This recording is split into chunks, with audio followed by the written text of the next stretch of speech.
Now, on a different matter, yet again, air raid sirens have been sounding in Israel.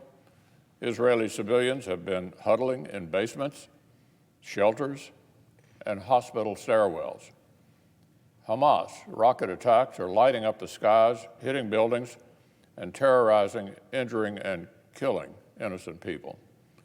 Of course, Hamas and Palestinian Islamic Jihad receive significant support from Iran.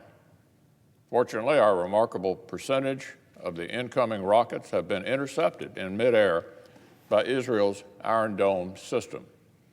Americans should take some pride in our own defending our friends with these high-tech defenses, which we've helped Israel bring online, and have advanced our own joint missile defense efforts at the same time. Missile defense is expensive, but vital. It's yet another reason I'm concerned that this administration's intention to underfund defense. Whatever complaints Palestinians have with Israel's government, wanton violence against civilians is completely and totally inexcusable. This is a barbaric terrorism, not a legitimate protest.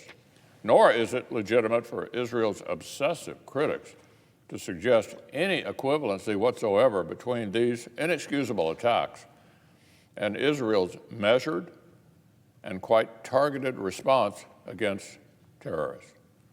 Yesterday, here in Washington, street protesters screamed, listen to this, Israel is a terrorist state. On the streets of Washington, screamed, Israel is a terrorist state. Some Democratic members of Congress echoed that rhetoric almost exactly.